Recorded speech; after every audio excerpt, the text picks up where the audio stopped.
Oke guys, welcome back to Daily Charting with Toshi, di mana kita akan daily chart your favorite cryptocurrencies. Oke, dalam 24 jam terakhir, cryptocurrency market meningkat sebesar 0,82%. Dan sekarang ada dengan total market cap di 824 miliar US dollars. Untuk Bitcoin kita bisa lihat ada peningkatan sebesar 0,70% di angka 16.991 dan daily close-nya tadi pagi jam 7 itu di 17.000. Artinya Bitcoin berhasil kembali daily close di atas dari 17, which is good ya. Untuk Ethereum tentunya peningkatannya lebih signifikan sebesar 1,26% di angka 1267. Dan untuk BNB dia meningkat sebesar 1,33% di angka 261. Untuk XRP dia meningkat sebesar 1,65% di angka 34 sen. Dan untuk Dogecoin, untuk Dogecoin dia meningkat sebesar 1,40% di angka 7 senan. Cardano dia meningkat sebesar 2,21% di angka 27 sen. Dan Polygon Matic kita bisa lihat dia meningkat sebesar 2,58% di angka 80 sen. Jadi overall kita bisa lihat semua cenderung meningkat. Nah, pertanyaannya kenapa bisa meningkat? Nah, ini tentunya terpengaruh juga dengan data US kemarin, walaupun sedikit aneh ya. Seperti pembahasan kita kemarin akan keluar 3 data penting dari US ya. Yang pertama adalah si non-farm ya atau NFP lah yang disingkatnya ya. Kalau kita di sini sayangnya hasilnya nggak bagus, better than expected untuk USD. Dan yang kedua, unemployment rate juga dia lebih rendah daripada yang sebelumnya atau lebih tepatnya lebih rendah daripada forecast ya. Nah, akhirnya dua data ini tentunya menjadi hal yang buruk untuk kripto ya. Dan kalau kita tahu kemarin sempat ngedrop, Bitcoin itu kemarin sempat ngedrop sampai angka terendahnya itu di 16.669 ya. Nah, tetapi pada malamnya ada data yang menyelamatkan ya kripto basically, yaitu data ISM non-manufacturing PMI yang signifikan di bawah daripada forecast. Akhirnya setelah dia ngedrop ke bawah, mantul lagi ke atas. Ya, lebih jelasnya atau lebih dramatisnya kita bisa lihat di indeks dolar. Kita bisa lihat kemarin dia pump ya, sempat pump ke reject oleh 105,62 ya secara TA-nya. Setelah itu keluar data yang nggak bagus untuk USD pada jam 10 malam dan akhirnya dibanting lagi ke bawah ya. Nah, this is good ya, this is good. Karena kemarin jujurnya gue udah rada deg-degan ngelihatnya nih. Waduh, ya dia sampai nge-retest ke 105. Tetapi untungnya karena data si ISM manufacturing ini ISM non manufacturing PMI ini ternyata jelek untuk USD, akhirnya kebanting lagi ya. Nah, overall seperti itu. Dan ini tentunya data yang kemarin ya. Untuk hari ini kita coba lihat apakah akan ada data penting dari US atau tidak. Dan jawabannya ternyata tidak. Ya, ada beberapa lah. Ya, ada beberapa data dari US tapi nggak ada yang bintang 3. Jadi bisa dibilang hari ini kita lebih fokus ke technical analysis, which is good ya. Udah capek nih 2 hari berturut-turut kemarin ya. Kemarin dan kemarin lusa dapat masing-masing 3 data penting. Akhirnya cukup volatile. Nah, jadi hari ini kita bisa fokus ke TA. Dan sebelum kita masuk ke TA, kita lihat dulu ini ya, analisa. Jadi sekarang kan ada beberapa yang minta, "Bang, coba bahas beberapa analisa dari para crypto analis lain." Gitu ya. Nah, di sini kita bahas ini ya, aduh siapa nih? Pokoknya inilah, si Stock Money siapa gitu, gue lupa namanya. Nah, intinya dia membahas bahwa Bitcoin ini sedang masuk dalam Bitcoin accumulation ya, atau inilah pola akumulasi. Dan kalau kita lihat di sini almost exactly the same. Kalau kita di sini ada selling climax, di sini selling climax, resistance peak dan seterusnya. Ya, jadi secara pattern cukup cukup mirip. Paling mungkin yang sedikit berbeda adalah selling climax di sini dan di sini ini lebih ekstrim ke bawah ya. Nah, jadi kalau menurut dia sekarang kita sedang ada dalam masa-masa retest di sini ya. Nah, jadi kalau menurut si chart di sini kemungkinan besar akan ada sedikit drop lagi ya. Nah, tapi udah kita langsung lanjut lagi ke atas. Nah, lagi-lagi ini adalah bentuknya technical analysis ya, dan ini tidak menghitung bagaimana kira-kira The Fed akan bertindak dan seterusnya. Jadi sebenarnya secara TA oke, bagus ya. Tetapi kalau menurut gue pribadi tetap kita harus campurkan lagi dengan The Fed yang mulai pivot. Kalau The Fed mulai pivot, ini menurut gue akan benar-benar terjadi ya, alias peningkatan interest rate-nya dikurangi, bahkan mulai terjadi money printing. Menurut gue ini sangat possible. Tapi andaikan money printingnya tidak terjadi ya, malah peningkatan lebih tinggi lagi ya, balik lagi ke 0,75%, peningkatan si interest rate-nya, maka ya ini menurut gua harus ditunda dulu gitu ya. Jadi kurang lebih seperti itu gambarannya, dan kita akan pindah lagi ke charting seperti biasa. Nah, jadi seperti yang kita bisa lihat di sini, dia berhasil menaklukkan 16.908, di mana sebelumnya pada tanggal 4 Januari dia masih gagal untuk reclaim. This is good ya. Nah, sekarang PR baru untuk Bitcoin adalah bertahan di atas dari 16.908. Kalau itu bisa terjadi, tentunya itu akan menjadi satu hal yang bagus ya. Dan buat lu yang kemarin buka posisi long yang sedikit beresiko di sini, congratulations ya. Resiko yang kalian ambil ternyata ya menghasilkan profit ya, karena target TP bahkan tembus ya. Oke. Jadi kurang lebih seperti itu untuk yang Bitcoin ya. Secara struktur it's doing good karena mulai membuat higher high ya. Jadi kalau kita lihat di sini kan dia cenderung gagal nih berapa kali di sini, sempat sedikit tembus tapi tidak terlalu meyakinkan, akhirnya jebol lagi ke bawah. Nah, untungnya membuat suatu higher low ya. Nah, tetapi sekarang dengan dia mulai memecahkan struktur seperti ini ke atas, artinya ada probability Bitcoin mulai akan ganti price range ya. Jadi 16.908 sampai ke 17.224. And that's good ya. Jadi itu kurang lebih untuk Bitcoin ya. PR-nya seperti yang gue bilang tadi, bertahan di atas dari 16.908. Nah, selanjutnya untuk indeks dolar. Ini ya baik lagi seperti yang gue katakan di depan, cukup dramatis ya.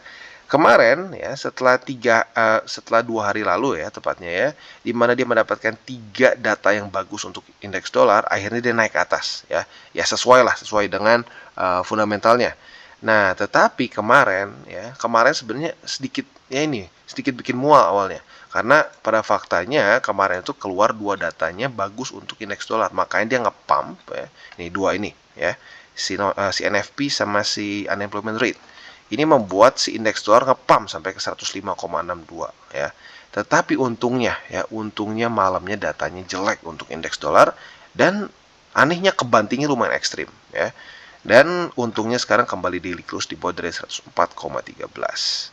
Nah, PR untuk indeks dolar adalah kembali ke reject oleh 104,13 ya. Kalau dia mulai ke reject lagi di sini, nah membuat lower low lagi, tentunya itu akan menjadi satu pertanda yang sangat baik untuk crypto aset. Karena sekali lagi, korelasi indeks dolar dengan crypto aset adalah korelasi yang terbalik. Ya, jadi kalau kita mau cryptocurrency masuk ke dalam bull market, kita mau indeks dolar terus turun gitu ya. Dan tentunya sekali lagi bukan hanya kripto saja, tapi risk on aset lain seperti Nasdaq, S&P, dan Dow Jones pun mengalami pump yang sama. Ya, karena lagi-lagi korelasi negatif dengan indeks dolar. Jadi kurang lebih seperti itu gambarannya secara makro. Kita selanjutnya akan geser ke buy limit. Tetapi sebelum kita masuk ke buy limit, seperti biasa gue harus ingatkan dulu bahwa DCWT ini bukanlah financial advice. Dan tujuannya adalah untuk membantu para subscriber untuk lebih mengerti charting. Ya. Lalu bagaimana cara untuk mendukung TCI? Ada banyak caranya. Lo bisa like our video, bisa share our video, atau bisa juga menggunakan link referral kita di bawah. Sebelum kita lanjut, kita akan dengar dulu pesan-pesan dari sponsor kita pada hari ini. Oke, today's video is brought to you by Bybit. Di mana kita bisa lihat di sini, Bybit sedang ada kompetisi trading derivatif tahun baru. Dan kita bisa memenangkan total hadiah mencapai 100.000 USDT, yaitu 1,5 miliar rupiah. Ya, luar biasa. Nah, kalau kita di sini, total event ini berlangsung dari tanggal 16 Desember sampai tanggal 9 Januari.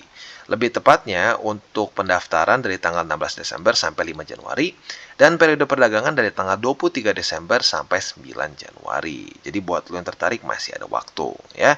Nah, kalau kita lihat sekarang ya, total hadiahnya di 4.000, nanti bisa mencapai 50.000, dan sekarang sudah ada 561 peserta yang bergabung, dan ada 30 perkiraan pemenang ya. Nah, jadi bagaimana cara untuk bisa mendaftarkan diri kalian? Yang pertama, klik tombol daftar sekarang untuk mendaftarkan diri ke kampanye ini. Yang kedua, miliki setidaknya 50 USDT atau aset yang bernilai setara dalam akun derivatif Anda, tidak termasuk akun sekunder. Dan kompetisi ini hanya diikuti oleh pengguna dari Indonesia, Thailand, dan Filipina saja ya. Nah, peringkat kompetisinya juga akan diupdate secara real time ya. Nanti akan diperbarui setiap hari Selasa dan Jumat sekitar pukul 5 waktu Indonesia Barat. tentunya 5 sore di sini ya. Nah, jadi acara pertama yaitu adalah kompetisi volume perdagangan individual dan menangkan 50.000 token USDT. Ya, jadi ini simple. Semakin besar volume yang kalian generate, semakin besar juga ada 50.000 USDT yang kalian bisa dapatkan ya. Bagannya seperti ini. Nah, acara kedua kita bisa di sini ada airdrop sebesar 3.000 USDT yang kalian bisa ikuti. Dan acara ketiga ada juga kompetisi LNR percentage dari tim afiliasi untuk memenangkan 50.000 lagi token USDT ekstra. Seperti ini bagannya. Jadi buat lo yang tertarik, monggo silahkan bisa ikuti. Dan sebelum kalian join ya, gua sarankan lu baca semua syarat dan ketentuan. Apabila sudah setuju dan nyaman dengan semua syarat dan ketentuannya, monggo ikutan dari promo Bybit ini. Oke, dan sekarang kita masuk ke Bitcoin. Nah, untuk Bitcoin yang pertama adalah posisi long. Nah, posisi long yang kemarin terbentuk di MA50, retest 1, retest 2 di sini, akhirnya kena target TP. Dan enaknya kita nggak perlu tunggu lama-lama. Hanya ya hari itu juga langsung dapat ya.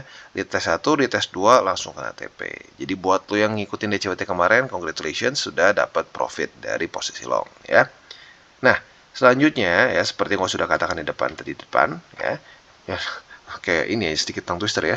Nah, jadi untuk hari ini harapan kita adalah terjadi retest 1 ya, dan bertahan besok pagi tetap daily close di atas dari 16.908. Kalau itu bisa terjadi, kita bisa pertimbangkan untuk buka posisi long besok. Ya, sekali lagi dengan syarat kalau hari ini terjadi retest 1 dan ya masih daily close-nya tetap di atas dari 16.908 ya. Jadi itu untuk posisi long. Nah, untuk posisi shortnya kita bisa pertimbangkan apabila ternyata Bitcoin jebol ke bawah ya. Kalau ternyata dia gagal mempertahankan 16.908, dia daily close di bawah. Nah, kita bisa pertimbangkan untuk buka posisi short apabila terjadi retest 1, retest 2 di sini ya.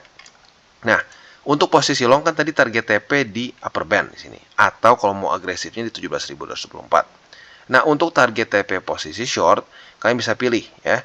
Di MA50 ini yang paling konservatif, MA20 ini yang masuknya mungkin lebih ke medium risk, dan yang paling high risk adalah di 16.531 ya. Jadi kurang lebih seperti itu untuk posisi futures di BTC.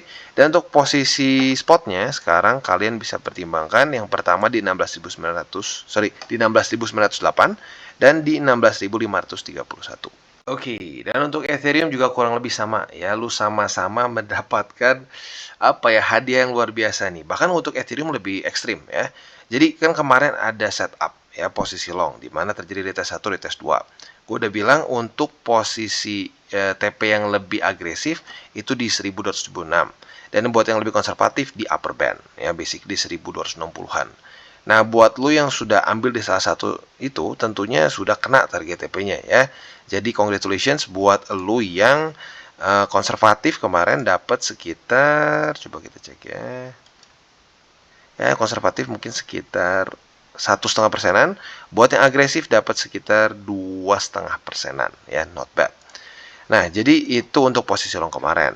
Nah, karena terjadi retest di sini, maka hari ini kita bisa pertimbangkan untuk pending order posisi short di 1276 sebagai setup posisi short tentunya ya. Nah, target TP-nya untuk posisi short hanya satu saja, yaitu di 1243. Karena ya basically si upper band nggak bisa dijadiin buat target TP untuk posisi short ya. Nah, jadi kurang lebih seperti itu untuk posisi shortnya. Untuk posisi long masih sama seperti kemarin apabila terjadi pengulangan seperti tanggal 5 dan 6 Januari kemarin ya. Jadi kurang lebih seperti itu untuk posisi futures. Untuk posisi spotnya buy limit pertama sama seperti kemarin di 1243 dan yang kedua di MA50 yaitu di 1225. Jadi kurang lebih seperti itu untuk Ethereum. Oke, nah kalau tadi BTC dan Ethereum dua berita bahagia, untuk Phantom tergantung nih bahagia atau enggaknya ya. Kalau naikin sedikit kena TP, kalau enggak sayangnya enggak ya. Sayangnya gua lupa naikin sedikit ya. Jadi kan kalau kita lihat target TP-nya itu di 0,212. Nah, sama gua biasanya dinaikin dikit lah 0,213 or something. Ternyata kalau kita lihat di sini ini 0,2123 ya. Jadi buat lu yang pas banget nggak kena ya, sama kayak gua nasibnya. Jadi cut loss. Harusnya kena TP malah kena cut loss. Tapi nggak apa. Ini pelajaran buat kita. Jadi kalau pasang target TP, kalau posisi short naikin dikit, posisi long turunin dikit. Supaya apa? Ya supaya nggak kena sakit hati seperti di sini. Ya tapi nggak apa, ya. Berita bagusnya apa? Berita bagusnya Phantom mulai tembus struktur di 21 sen dan mulai masuk ke daerah sini, ya. Nah, sekarang pertanyaannya adalah apakah ya Phantom akan bisa bertahan di atas dari 21 sen atau tidak? Ini mungkin lebih tepatnya 22 lah kalau kita bulatkan, ya. Nah, apabila dia bisa bertahan di sini, retest 1, retest 2, nah kita bisa pertimbangkan untuk buka posisi long dengan target TP di 23 sen, ya. Jadi kurang lebih seperti itu untuk posisi futures di Phantom, ya. Untuk posisi short, itu untuk posisi long, ya. Untuk posisi shortnya kita bisa pertimbangkan apabila terjadi retest 1, retest 2 di sini, ya. Tentunya target TP-nya tinggal kita balik logikanya. Jadi kita buka short di sini, target TP-nya di 22 sen. Untuk posisi spotnya, kalian bisa pertimbangkan yang pertama di 21 sen, ya. Ini buy limit pertama, buy limit kedua di EMA50 yang ada di berapa nih? Dia ketutup di 21 sen, ya, atau lebih tepatnya 0,2030. 0,2130, ya. Oke, dan selanjutnya kita geser ke Matic. Untuk Matic, congratulations bagi elu yang kemarin posisinya adalah, atau lebih tepatnya posisi TP-nya agresif, ya. Jadi buat kalian yang sudah punya posisi short pada tanggal 5 Januari kemarin, karena retest 1, retest 2, gue udah bilang, ya, target TP konservatif itu di EMA 20, itu setup yang konservatif. Setup agresif itu di 77 sen. Nah, buat lo yang sudah pasang di sini harusnya sudah kena, ya. Jadi congratulations, yang konservatif kena, yang agresif kena. Nah, sekarang kalau kita lihat mulai terjadi lagi retest di daerah 80 sen. Jadi sedikit berbeda dibandingkan dengan Phantom, BTC, dan ETH, ya. Mereka lanjut membuat higher high, sementara Matic masih belum berhasil. Nah, kita lihat nih dalam beberapa hari ke depan, atau mungkin lebih tepatnya besok, ya. Kalau besok ternyata Matic daily close-nya masih di bawah dari 80 sen, ya sudah, berarti kita bisa pertimbangkan untuk pending order posisi short di 80 sen, atau lebih tepatnya 0,8097 dengan target TP, ya, ada dua. Yang pertama target TP-nya di EMA20, yaitu konservatif di 0,7888, ya, angka cantik. Dan yang kedua yang lebih agresif bisa pertimbangkan di 0,7699 atau gua sering bulatkan ke 0,77, ya. Jadi kurang lebih seperti itu untuk posisi futuresnya. Untuk posisi spotnya masih sama karena lagi-lagi tidak ada terjadi perubahan struktur, ya. Buy limit pertama kalian bisa pertimbangkan di 77 sen dan yang kedua bisa di 73 sen. Oke, dan untuk Atom kita bisa lihat beritanya kurang bahagia juga, ya, cukup mirip seperti Phantom. Jadi kalau kita lihat di sini, setelah retest 1, retest 2 pada tanggal 4 Januari kemarin, ya, di struktur resistance $10 lebih 20 sen, dia mulai turun. Tetapi sayangnya kemarin, ya, kita bisa lihat weeknya nggak kena target TP di 9,882. Jadi buat yang sudah punya posisi short di sini, sayangnya cut loss dari pagi jam 7, ya. Tapi nggak apa, ya, strukturnya mulai berubah, ya. Nah, kalau kita lihat di sini, Atom langsung retest atas dan bawah, ya. Dia retest support dan juga retest resisten. Jadi tinggal kita lihat nih, besok kemana close-nya. Kalau close-nya masih di bawah dari $10 lebih 36 sen, berarti kita bisa pertimbangkan untuk buka posisi short apabila terjadi retest lagi besok, ya. Jadi kita tunggu besok jam 7 pagi.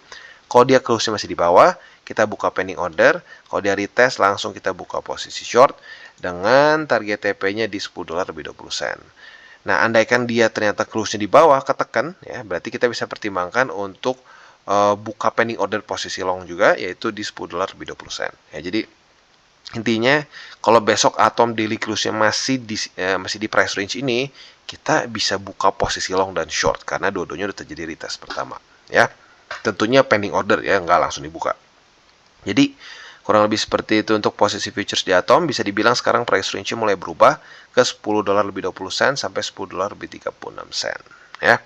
Untuk posisi spotnya juga tentunya ada perubahan.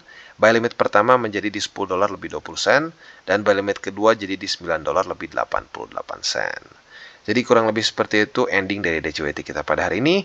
Seperti biasa gue ingatkan jangan over leverage dan jangan sampai kalian pakai uang panas. Itu dua hal paling penting. Dan jangan lupa, ya, hari ini karena tidak ada data data yang terlalu penting ya untuk si economic calendar dari US, maka lebih fokusnya ke technical analysis. Oke guys, jadi itu adalah akhir dari segmen DCWT kita pada hari ini.